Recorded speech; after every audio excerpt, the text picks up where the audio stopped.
और उसी मतलब एक सुनसान जगह पे एक साधु जो है आता है, जो स्क्रीन में आप उस साधु को दिखाइए, इस वीडियो को मैं आपको दिखाऊंगा। बच्चों को टारगेट कर रहे हैं, महिलाओं को टारगेट कर रहे हैं, तो कहीं ना कहीं उनको पकड़ा जाए और उनके ऊपर एफआईआर किया जाए, उनको जेल में डाला जाए। और हम लोग सेक्टर 20 में थे, मैं और मेरे साथी पत्रकार अनमोल जी, और हम लोग कवर कर रहे थे और कैमरा मेरे हाथ में था और अनमोल जी उस सरकार से भी इस तरीके का निवेदन करना चाहता हूं कि इस तरीके की कुछ खुफिया एजेंसियां लगाई जाए, जो इस तरीके के ढोंगी साधु इस मेले में घूम रहे हैं अपना भेष बना के, और बस ये साधु जो है वो हमारे पर हमला करता है, फिर हम लोग आनन फानन में भागना शुरू करते हैं।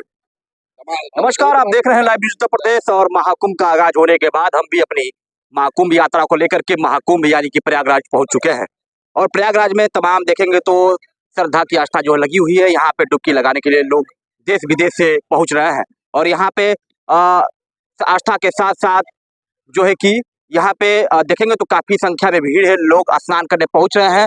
अगला स्नान जो है कि 29 तारीख को यानी कि शाही स्नान जो है कि 29 तारीख को अमावस्या के दिन होगी। और इसी क्रम में हमारे साथ दो यहाँ के पत्रकार जो हैं ये भी आए हैं महाकुंभ में। इनसे भी बात करेंगे और जानेंगे किस तरीके से महाकुंभ को ये कवरेज कर रहे हैं और क्या क्या यहाँ पे घटनाएं घट रही हैं, उसके बारे में भी जानकारी लेंगे। क्योंकि बीते कुछ दिन पहले यानी कि 1-2 दिन पहले यहाँ पे एक बच्ची के साथ जो है कि बहुत बड़ी घटना घटी थी, जिसको इन्हीं दो पत्रकारों ने रेस्क्यू किया था और उस बच्ची को जो है कि सुरक्षित उसके घर पे पहुंचाया था। तो आइए इनसे बात करते हैं। सबसे पहले इनका परिचय लेते हैं। सबसे पहले आपका परिचय हो जाए सर। सर मेरा सत्येंद्र निगम नाम है, निगम जी। मेरा चैनल है न्यूज इंडिया 85। और जैसा कि मैं कवरेज करने के लिए 16 तारीख को यहाँ आया था कुंभ को कवरेज करने के लिए, और उसी दिन की ये कहानी है। और हम लोग सेक्टर 20 में थे, मैं और मेरे साथी पत्रकार अनमोल जी, और हम लोग कवर कर रहे थे और कैमरा मेरे हाथ में था और अनमोल जी उस लड़की से बाइट ले रहे थे। लेकिन उसके पहले की जो घटना घटती है वो जगह जो है सेंसिटिव जगह था, पूरी तरफ से कटरैन से बैरिकेड था और उसी के अंदर हम दोनों लोग नाश्ता पानी कर रहे थे बैठ के सुकून से, थोड़ा सा भीड़ से किनारे चल गए। और उसी मतलब एक सुनसान जगह पे एक साधु जो है आता है, जो स्क्रीन में आप उस साधु को दिखाइए, इस वीडियो को मैं आपको दिखाऊंगा। एक बच्ची उसके साथ होती है और बच्ची को लेके वो अंदर आता है और एक निर्माणाधीन बिल्डिंग है, मतलब बना हुआ लकड़ी का कटरैन का, उसके अंदर जाता है। फिर कुछ ही सेकंड में बाहर आता है, वो बाहर आता है और हम लोग के पास बैठ जाता है बगल में कुछ दूरी पे। तो मैंने साथ ही अपने पत्रकार से कहा अनमोल जी से कि मामला कुछ गड़बड़ लग रहा है अनमोल जी, इसको देखा जाए, ठीक है। तो जब हम लोग पूछताछ करते हैं इस चीजों को, जब पूछताछ करते हैं तो पूरी तरह से खुलासा होता है सामने कि कहीं से न कहीं से बिल्कुल ये गलत है और लड़की बिल्कुल अनकॉन्शियस रहती है। लड़की 11 साल की बच्ची है वो। और जब हम लोग को पूरा श्योर हो जाता है कि ये बच्ची इसके साथ कैसे है, कहाँ से है, कौन है, वो झूठ पे झूठ बोल रहा था साधु, और उसके बाद से हम लोगों पे हमला कर देता है। दूसरा एक साधु आके, जो उसका भी आप वीडियो उसमें लगाइए, तो साधु को जो हमला किया कि ये व्यक्ति जो है, ये साधु जो है वो हमारे पर हमला करता है। फिर हम लोग आनन फानन में भागना शुरू करते हैं। और उसके पहले हम लोग उस बच्ची का बाइट, मेरे साथी पत्रकार अनमोल जी ने बाइट ले लिया था और मैं उसको कवरेज कर रहा था, ले लिया था और सारी इंटरव्यू हो चुकी थी। तो सबसे पहले बात की सबूत हम लोग के पास इकट्ठा हो चुका था कि वो साधु कौन है, वो लड़की कौन है, कहाँ से आई है, कैसे छूट गई है, क्या चीजें थी, वो हम लोगों ने रिकॉर्ड कर लिया था कैमरे में।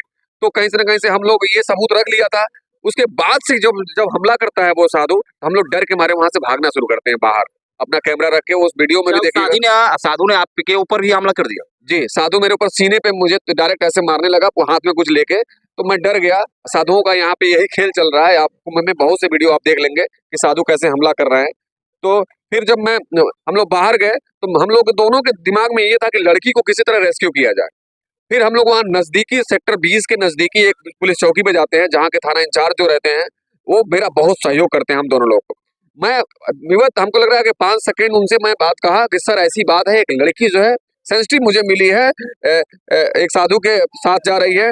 तो दौड़ते दौड़ते हम लोग 200 मीटर वो पुल के नीचे, फिर हम लोग उसको पकड़ते हैं और पकड़ के जाके हम लोग सौंपते हैं। वो सारी वीडियो जो है अनमोल जी के चैनल पे चल रहा है, जो कि 4 मिलियन तक वो वीडियो को देख रहे हैं लोग और कमेंट कर रहे हैं। फिर जो है कुल प्रशासन वहां आती है, गाड़ी में बैठाया जाता है। किस गाड़ी में बैठा के प्रशासन उस बच्ची को और साधु को ले जाते हैं, वो सारी वीडियो में है, आप देखिए। तो कहीं से न कहीं से इस पावन नगरी में जो हम कुंभ का ये महोत्सव मेला है, जो कुंभ का मेला है, यहाँ पे हम लोगों की नजर के सामने अगर वो बच्ची नहीं आती तो कहीं से न कहीं से इस कुंभ मेले में भीड़ में वो दफन हो जाती, खो जाती, और इसका जवाब ना यहाँ का पुलिस प्रशासन दे पाता, ना यहाँ का कोई भी व्यक्ति नहीं दे पाता उसके माँ बाप को। यानी कि कहीं ना कहीं यहाँ के प्रशासन पे जो सुरक्षा व्यवस्था लगाई गई है, कहीं ना कहीं इन पे सवाल तो उठते हैं। सवाल तो बिल्कुल सर, ये बताइए इतने सीसीटीवी कैमरे लगे हैं, हर जगह जगह पुलिस फोर्स है यहाँ पे, तो वो बच्ची वो साधु उस बच्ची को लेके जा रहा था तो उस पर नजर क्यों नहीं रखी गई? अगर बाई चांस हमारी और हमारे मित्र की नजर उस पर नहीं पड़ी होती तो क्या बचा पाता ये प्रशासन, खोज पाता ये प्रशासन, उनके माँ बाप को बच्ची मिल पाती? आप बताइए जरा, ये सवाल तो है कि क्यों उस पर वॉच नहीं किया गया। सवाल तो है जी। अनमोल जी, देखा जाए आप उस बच्ची को रेस्क्यू किए, उसके घर तक पहुंचाए, प्रशासन को सौंपे, पूरी जिम्मेदारी आपने बखूबी निभाई। क्या लगता है, सवाल तो खड़े हो रहे हैं प्रशासन पे? सबसे पहले आपका बहुत बहुत धन्यवाद कि इस खबर वायरल होने के बाद आप लोगों ने जो है लोगों को जागरूक करने का काम किया है। और इस तरीके से जो मेले में गार्जियन आ रहा है उनसे भी मैं रिक्वेस्ट करना चाहता हूं कि अपने बच्चों पे खास करके ध्यान दे, और कहीं ना कहीं उस बच्ची को जो है हम लोगों ने बहुत मेहनत के बाद कहा जाए तो मार खा के उस बच्ची को बचाया, उसके जीवन को बचाया। बाकी मेरे साथी निगम जी ने अभी आपको सब कुछ बताई थी, आप कुछ उसमें बताना नहीं है, बाकी देखना होगा तो मेरे चैनल पे भी आप जाके देख सकते हैं। सबसे बड़ा सवाल उठता है सीसीटीवी कैमरा, जो गोदी मीडिया है जो चिल्ला रही है लगातार कि इस मेले में इतने हजार इतने 100 कैमरे लगे हुए हैं, लेकिन कैमरे और इतनी फोर्स लगी हुई है, लेकिन इस तरीके के संदिग्ध परिस्थितियों में जो भी दिखाई दे रहा है उस पर प्रशासन की नजर, उस कैमरे की नजर वहां तक नहीं पहुंच रही, लेकिन हम लोगों की नजर पहुंची और उसको जो है बचा लिया गया और उसको जो है उसके घर सुरक्षित पुलिस के द्वारा सुपुर्द कर दिया गया है। और इस तरीके की घटना शर्मनाक है। अगर जो इस सनातन का जो है ये मेला है, सनातनियों का मेला है, और एक देखा जाए तो ये पृथ्वी पे इतना बड़ा कोई मेला नहीं है, और 144 साल के बाद जो है संयोग बना है और ये महाकुंभ लगा है। तो कहीं ना कहीं जो है सनातन धर्म, सरकार और ये जो है हमारा भारत बदनाम होता, लोग चूंकि विदेश से भी आते हैं, आस्था का ये पर्व है 144 साल बाद आया है, तो पुलिस तो तत्परता दिखाई, पुलिस और हम लोगों के सहयोग से ही बच्ची पकड़ी गई और सुरक्षित पहुंचा दी गई। लेकिन अभी सवाल लोग कर रहे हैं कि जो साधु पकड़ा गया वो पुलिस कस्टडी में है, अभी उसके ऊपर FIR हुआ कि नहीं हुआ, उसके ऊपर पुलिस क्या कार्रवाई की, अभी ये जो है खुलासा नहीं हो पाया। अब चूंकि हम लोग संपर्क साधने के अधिकारियों से बात करने की कोशिश कर रहे हैं कि आखिर बच्ची तो अपने घर सुरक्षित चल गई, लोग ये भी सवाल उठा रहे हैं कि बच्ची का जो है मेडिकल क्यों नहीं कराया गया। बच्ची को अगर जो उसके माता पिता के घर, उसके घर अगर जो सुपुर्द किया गया, पहुंचाया गया, तो फिर बच्ची का मेडिकल क्यों नहीं करा? इसलिए कि उस साधु के साथ वो कई दिन से थी, तो कुछ भी हो सकता है। ये लोगों का सवाल है, लोग सवाल लगातार उठा रहे हैं कि बच्ची का मेडिकल मुआयना नहीं हुआ और वो साधु के ऊपर कार्रवाई क्या हुई। तो मैं सरकार से भी इस तरीके का निवेदन करना चाहता हूं कि इस तरीके की कुछ खुफिया एजेंसियां लगाई जाए जो इस तरीके के ढोंगी साधु इस मेले में घूम रहे हैं अपना भेष बना के और बच्चों को टारगेट कर रहे हैं, महिलाओं को टारगेट कर रहे हैं, तो कहीं ना कहीं उनको पकड़ा जाए और उनके ऊपर FIR किया जाए, उनको जेल में डाला जाए। कहीं ना कहीं साधु और नगाओं के भेष में भेड़िए भी घूम रही इस मेले में। बिल्कुल बिल्कुल बिल्कुल घूम रहा है, ये 100% सत्य है। हमने वो किया है या देखा है, तो ये इसकी गारंटी है कि घूम रहे हैं।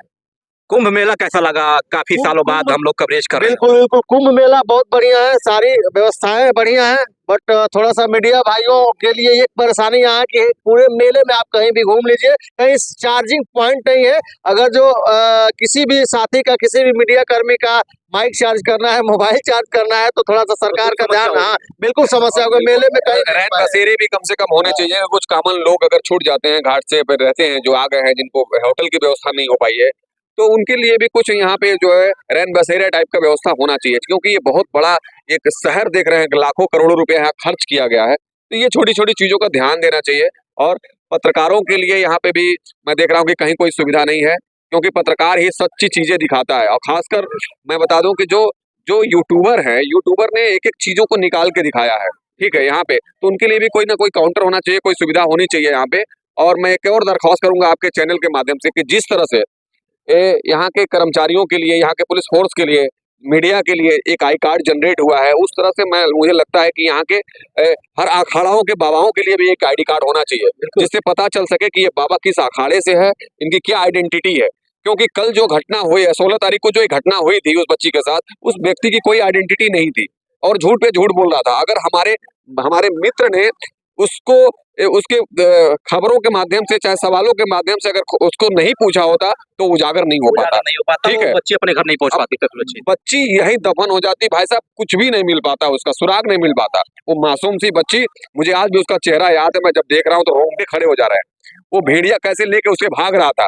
ठीक है, अगर पुलिस उस समय मुस्तैदी नहीं दिखाई होती, हम लोग का साथ नहीं होती तो हम लोग उस बच्ची को नहीं बचा पाते। बिल्कुल। एक चीज और यहाँ देखने के लिए मिल रहा है कि लगातार मीडिया के ऊपर और कुछ सरकारी अधिकारियों के ऊपर हम लोगों को, जैसे मीडिया के ऊपर तो हो रहा है तो हम लोग देख रहे हैं, हम लोग के ऊपर हमला हुआ तो हम लोग खुद ही मतलब उसके गवाह है। लेकिन और कुछ हमें जानकारी मिली है कि कुछ सरकारी कर्मचारी के ऊपर भी लगातार यहाँ के साधु बाबा जो है, जो भी यहाँ के बाबा है, वो हमेशा वार कर दे रहा है। ये जो है साधुओं की यहाँ गुंडई चल रही है, लगातार कई लोगों पे अटैक हो चुका है और कई लोग अभी हॉस्पिटल में, कुछ लोग कल मिले हम लोगों से, जब ये खबर चली तो कुछ लोग मिले, कह रहे थे कि ये इन लोगों की यहाँ लगातार जो है गुंडई चल रही है, लोगों को मार दे रहे हैं, कोई चिमटा से मार रहा है, कोई लाठी से मार रहा है, कोई फरसा चला रहा है और कोई डंडे से मार रहा है। तो ये जो है बेहद निंदनीय है। अगर जो आप साधु हैं, संत हैं, तो कम से कम अपने अंदर शांति लाइए। ये संत का काम नहीं है किसी को मारना और किसी को टारगेट करना, किसी का पैर तोड़ देना, किसी का हाथ तोड़ देना। ये बेहद निंदनीय है। हमें नहीं लग रहा है कि किसी साधु पे कोई